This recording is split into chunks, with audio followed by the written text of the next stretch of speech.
Bonjour à tous, bienvenue sur la chaîne Hard Reset Info. Dans cette vidéo, je vais vous montrer les premières choses à faire après la configuration de votre Realme C63.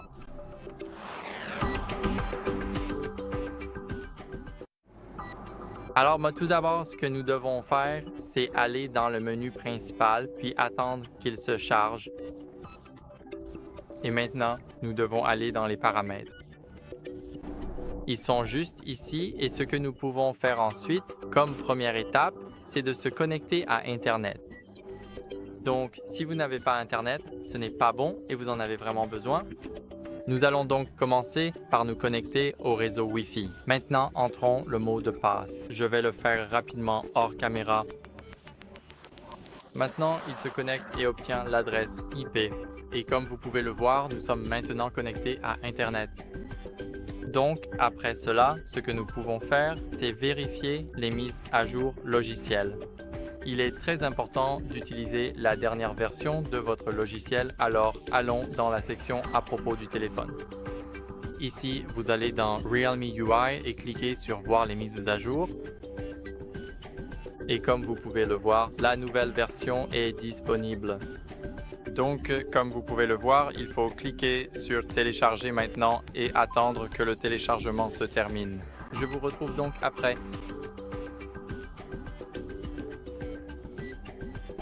Et maintenant, après l'avoir téléchargé, il faut l'installer. Comme vous pouvez le voir, nous en sommes maintenant à 24% et ça continue d'augmenter. Je vous retrouve donc une fois que mon Android sera enfin installé.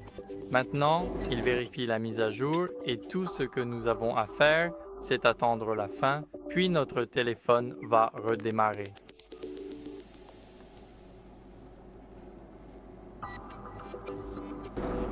Maintenant, le téléphone doit être redémarré, donc comme vous pouvez le voir, la nouvelle version est disponible.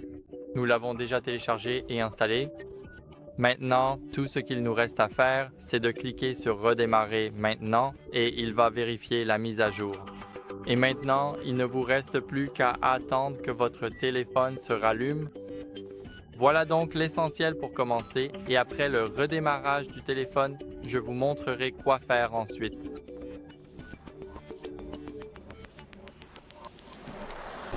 Nous avons maintenant Android 15 installé et ce que nous devons faire ensuite, c'est ajouter ou se connecter à un compte Google. Donc, ouvrez le Play Store. Ici, cliquez sur Se connecter, puis il va vérifier les informations pendant un moment et ensuite vous pourrez entrer votre adresse email puis un mot de passe. Ici, nous devons sélectionner l'adresse email. Maintenant, saisissons-la.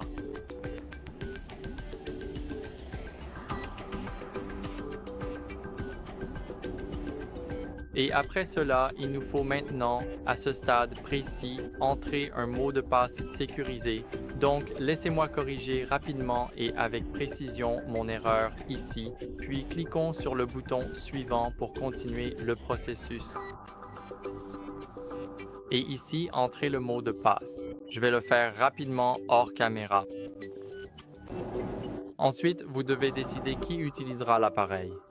Si l'appareil est pour vous, sélectionnez « J'utiliserai cet appareil » et si l'appareil est pour vos enfants, sélectionnez « Mon enfant utilisera cet appareil ».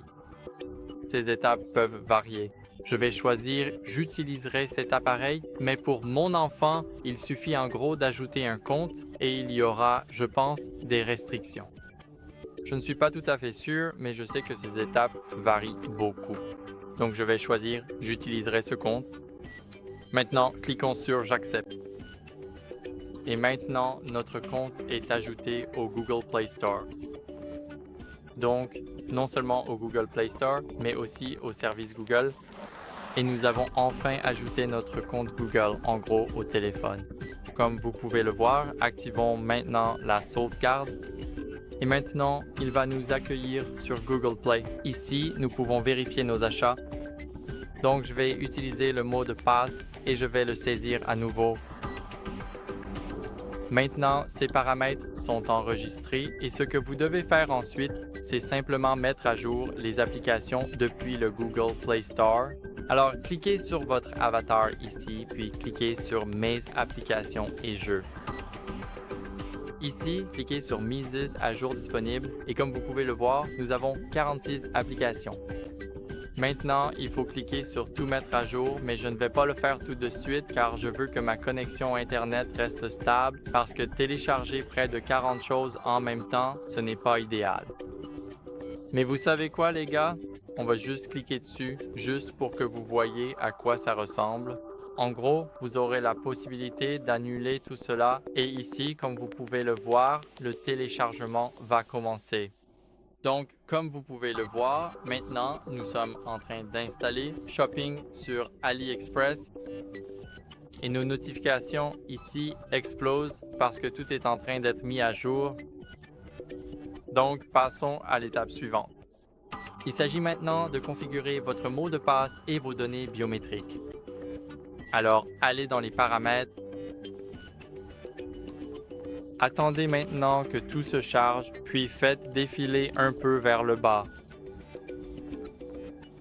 Oh, désolé, un peu trop. Jusqu'à sécurité et confidentialité. Ici, cliquez simplement sur le déverrouillage de l'appareil et là, vous pouvez choisir le verrouillage d'écran, motif, code PIN ou mot de passe. Je vous recommande d'utiliser le code PIN. Maintenant, il y a une information importante. Si vous oubliez le mot de passe de votre écran de verrouillage, vous ne pourrez plus déverrouiller votre téléphone. Donc, ce que vous devez faire maintenant, c'est entrer un mot de passe dont vous êtes sûr de vous souvenir.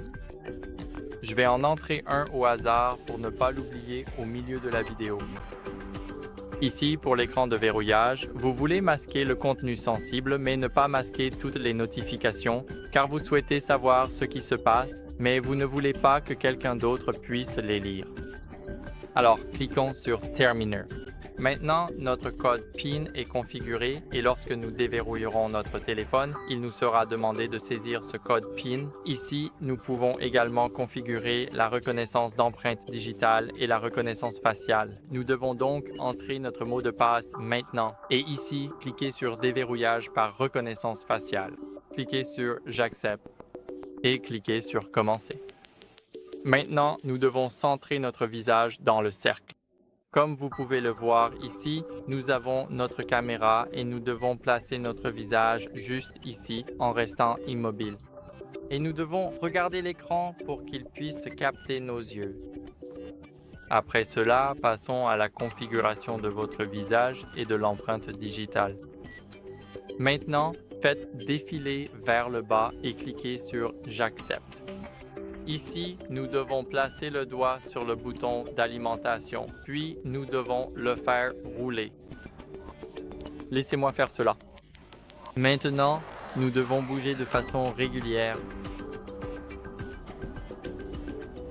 Comme vous pouvez le voir, j'essaie, mais ça ne veut tout simplement pas me laisser faire.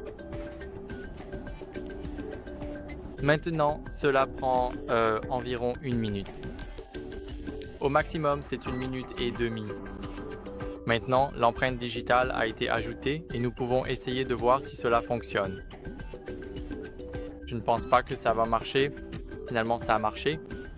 D'accord, et ici, nous avons aussi la protection contre le vol. En gros, l'écran se verrouillera si ce paramètre détecte que quelqu'un a pris votre appareil et s'est enfui. J'activerai cette option. Comme vous pouvez le voir, voici comment cela fonctionne et a été conçu pour fonctionner en cas de vol.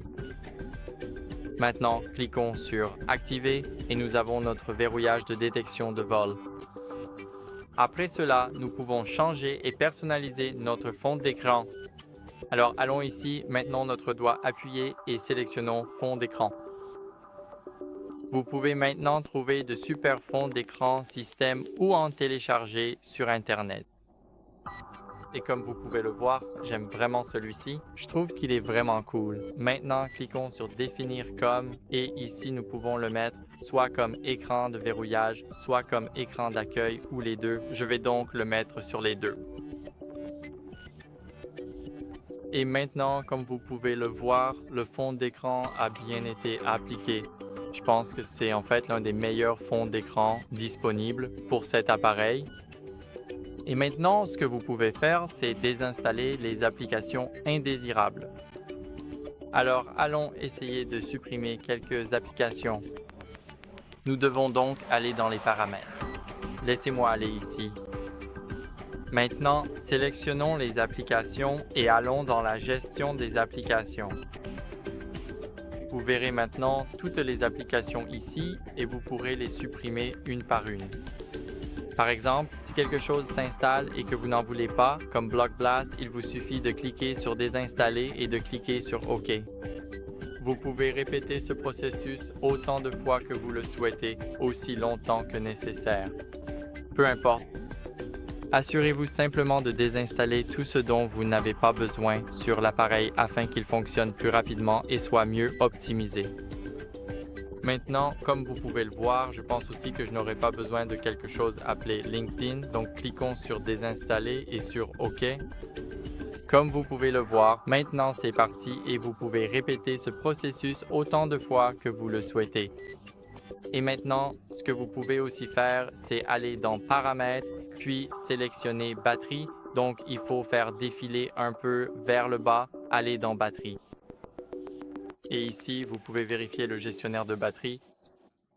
Ensuite, vous pouvez activer l'optimisation en veille. Et ici, nous avons aussi la gestion du lancement des applications comme le démarrage et le secondaire.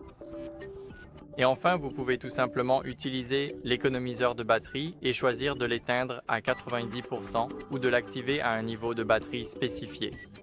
Donc, je vous recommande de le régler à 20% et c'est à peu près tout.